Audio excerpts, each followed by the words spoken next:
అనంతపురం జిల్లా సింగనమల నియోజకవర్గం సింగనమలలో ఎంపీడీఓ కార్యాలయం ఎదురుగా, పోలీస్ స్టేషన్ సమీపంలో, రామాలయం ఎదురుగా ఉన్న పురాతన 64 స్తంభాల కళ్యాణ మండపం ప్రస్తుతం శిథిలావస్థకు చేరుకుంది.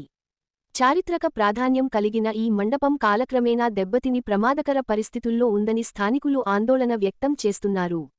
ఈ నేపథ్యంలో బహుజన ప్రజా సంఘాల నాయకులు బి.కె.ఎస్. ఆనంద్, గట్టు రామంజీ, యసుపాదం, సూర్యనారాయణ, అశోక్, పెద్ద రామన్న తదితరులు కలిసి కళ్యాణ మండపాన్ని వెంటనే పునరుద్ధరించాలని డిమాండ్ చేశారు.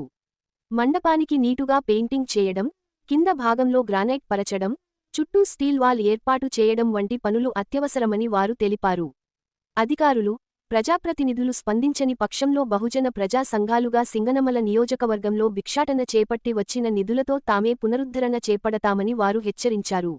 అనంతపురం జిల్లా సింగనమల నియోజకవర్గంలో మా యాత్రలో భాగంగా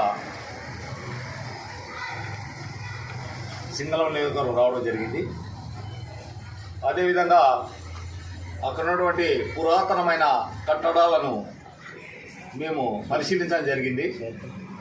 అయితే ఈ కట్టడాలన్నీ కూడా 16-17 శతాబ్ద కాలంలో రంగరాయలు అనే ఒక రాజు ఆ చెరువుని, అదేవిధంగా రామస్వామి గుడిని, అదేవిధంగా ఈ యొక్క కళ్యాణ మండపం, ఈ కళ్యాణ మండపం చూడండి ఎంత బాగుందో, ఎంత నీట్గా చిత్రీకరించారో. వాళ్ళ నైపుణ్యము, వాళ్ళ యొక్క పనితనము ఎంత విధంగా, ఎంత అందంగా చిత్రీకరించారో, అందంగా వాళ్ళ యొక్క నైపుణ్యాన్ని ఆనాటి వడ్డెరాజులు అయినటువంటి ఒక పనితనం కలిగిన వడ్డే కులం చెందిన వడ్డెరాజులు రాజు యొక్క ఆజ్ఞతో ఈ కళ్యాణ మండపం నిర్మించడం జరిగింది అని ఇక్కడ చెప్తున్నారు చాలామంది. అయితే ఈరోజు ఈ నియోజకవర్గం రిజర్వేషన్లో ఆనాటి రంగారెడ్డి కాలం నుంచి, ఆ తర్వాత రిజర్వేషన్ వచ్చినప్పటి నుంచి కూడా ఇక్కడ అనేక మంది ఎమ్మెల్యేలు అయ్యారు, ఎంపీలు అయ్యారు, మినిస్టర్లు అయ్యారు. అయితే రామస్వామి గుడి ఎక్కడేసిన కొంగలు అక్కడే ఉంది, ఏమాత్రం డెవలప్మెంట్ లేదు. అయితే ఇక్కడ ఈ కళ్యాణ మండపం ఇది 64 స్తంభాల కళ్యాణ మండపం, 8x8 స్తంభాలతో నిర్మించిన ఈ కళ్యాణ మండపంలో ఉన్నటువంటి ఇది చాలా వాతావరణం బాగుంది, చాలా చల్లని గాలి, చల్లగా ఉంది. అయితే ఇట్లాంటి దాన్ని ఈ ప్రభుత్వం కానీ, ప్రభుత్వంలో పనిచేసినటువంటి ప్రభుత్వ యంత్రాంగం కానీ, అదేవిధంగా ఈ జిల్లా కలెక్టర్ కానీ ఏమాత్రం డెవలప్మెంట్ చేయకోకుండా ఈ పురాతనమైన కట్టడాలని అవి శిథిల వ్యవస్థలో ఉన్న ఏమాత్రం పట్టించుకోకుండా వాళ్ళ యొక్క పబ్బం గడుపుకొని వెళ్ళిపోతాం జరుగుతుంది. ఈరోజు ఆనాడు రుక్మిణమ్మ నుంచి నేడు శ్రావణి అమ్మ వరకు ఇదే జరుగుతూ ఉంది. వాళ్ళకి ఏదైనా అవసరం ఉన్నప్పుడు వస్తారు, ఈ కళ్యాణంలో కూర్చుంటాను దగ్గర పిలిచి ఫోకస్ చేసి వీడియోలు పెట్టుకొని అక్కడ వాళ్ళు ఏదో వాళ్ళ పని ఆ కళ్యాణ మండపం లోపల కూర్చొని వాళ్ళ పని వాళ్ళ కార్యక్రమం చేసుకొని వెళ్ళిపోతారు. పద్మావతి గారు అదే చేశారు, అదేవిధంగా శ్రావణమ్మ గారు కూడా ఆ విధంగా చేశారు. అయితే శైలజానాథ్ గారు మంత్రిగా ఉన్నప్పుడు ఏమాత్రం దీన్ని పట్టించుకోవాలి. అదే జయరాం గారు మంత్రిగా ఉన్నప్పుడు ఏమాత్రం లేదు. అదే సమంతకమణి గారు ఉన్నారు, కానీ ఆమె కూడా ఏమీ పట్టించుకోలేదు.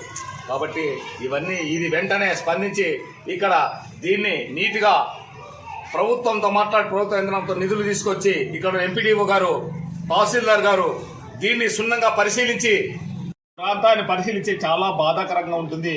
చాలా బాధతో ఉన్నాము, బాధపడుతున్నాము. అయితే ఇక్కడ చూసారా ఎంత అపరిశుభ్రంగా ఉందో ఒక్కసారి పరిశీలించండి. ఇక్కడ మన ఈ పాలక ఉన్నటువంటి ఈ సర్పంచ్ గారు ఏం చేస్తున్నారో, ఇక్కడ ఎంపీపీ ఏం చేస్తున్నారు, ఎంపీటీసీలు ఏం చేస్తున్నారో, ఇక్కడ నుండి ఎంఆర్ఓ గారు ఏం చేస్తున్నారో, ఇక్కడ నుండి ఎంపీడీఓ గారు ఏం చేస్తున్నారో, ఇక్కడ నుండి గ్రామ సెక్రటరీ ఏం చేస్తున్నాడో ఇవన్నీ కనిపించవా? ఈ వాతావరణం కనిపించదా? ఈ కళ్యాణ భవనం ఇట్లే శిథిలం అయిపోవాలా? ఈ సింగనమల్లో మొంతాడిగట్టిన మొగాడు లేడా? ఇది క్వశ్చన్ చేయలేడా అనేది మా ఆవేదన, బాధ. కాబట్టి మాకు అవకాశం ఇప్పిస్తే, రాబోయేలో మాకు అవకాశం వస్తే ఈ కళ్యాణ భవనాన్ని అద్భుతంగా నిర్మించి దీన్ని ఈ పురాతనమైన కట్టడాన్ని ఈ కళ్యాణ మండపాన్ని రంగరంగ వైభవంగా చేస్తాం అట్లాంటి అవకాశం వచ్చినప్పుడు. అయితే ఇప్పుడు అవకాశం ఉన్న వాళ్ళు చేయమని చెప్తున్నాం, వాళ్ళని దీన్ని నీట్గా శుభ్రపడి చెప్తున్నాం, వాళ్ళని డెవలప్మెంట్ చేయమని చెప్తున్నాం. ఏదో తూతుమారుగా వచ్చి ఎమ్మెల్యే రిజర్వేషన్ ఉంది కదా, నేను రిజర్వేషన్ నాదు, నేను హక్కు క్యాస్ట్ ఉంది, నేను వస్తాను, నేను చేసుకొని వెళ్ళిపోతాను, దోపిడీ చేసుకొని పోతా, దొంగతనం చేస్తా, నేను అన్ని చేసుకొని పోతా అంటే కాదు కదా. కాబట్టి ప్రజలనే గమనిస్తున్నారు. అదో చూడండి ఎన్ని పార్టీలు జెండాలు ఉన్నాయి చూడండి. ఈ జెండాలు కనిపించవా? ఈ జెండాలన్నీ కనిపించవా? అంతా పెద్ద పెద్ద పార్టీలు, పెద్ద పెద్ద జెండాలు ఉన్నాయి. మళ్ళీ ఎవరు దీన్ని కోసం చేయలేరా? కాబట్టి వర్షపాతంలో వచ్చినట్టు పేదలు నిరుపేదలు కొడుకులు ఎక్కడెక్కడ దూరంగా ఉంటారు, వాళ్ళు ఈ దిక్కు దివాణి లాంటి వాళ్ళు ఇక్కడ వచ్చి విశ్రాంతి ఇస్తున్నామంటే వర్షాకాలంలో వర్షం కారుతుంది, నీరు కారుతా ఉంది. అప్పుడు దీని పరిస్థితి ఏమైతుంది? సింగళవాళ్ళ పరిస్థితి, నియోజకవర్గం పరిస్థితి. కాబట్టి ఇవన్నీ కూడా క్షుణ్ణంగా పరిశీలించి బాధతో మాట్లాడుతున్నాం.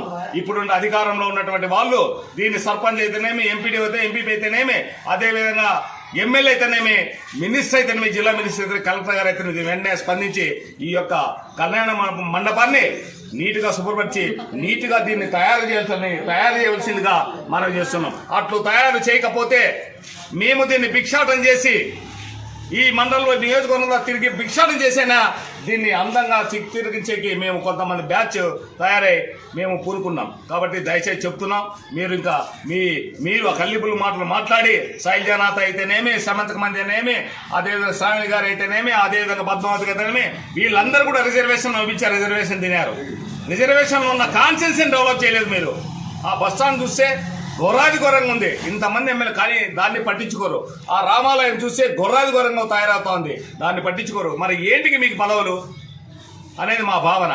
కాబట్టి మీరు దయచేసి చెప్తున్నాం, వెంటనే పరిశీలించి ఈ వీడియో పోతే ఈ వీడియో చూసిన వాళ్ళు పరిశీలించి దీన్ని మొత్తం గ్రాండ్ కొంత నిధులు తీసుకొచ్చి ప్రభుత్వం నుంచి దీన్ని అంతా గ్రాండ్ పట్టి దీన్ని నీట్గా స్టీల్ రైలింగ్ వేసి నీట్గా తయారు చేస్తే ఇక్కడున్న ప్రజలు, మీ ఓటర్లు, మీకు ఓట్లు వేసిన వాళ్ళు, మీరు అధికారం తీసుకున్న వాళ్ళు, మీకు ఇచ్చిన వాళ్ళు అధికారం, వాళ్ళు ఆనందపడతారని చెప్పి మేము ఈ సందర్భంగా మీకు హెచ్చరిస్తున్నాం. జై భీమ్.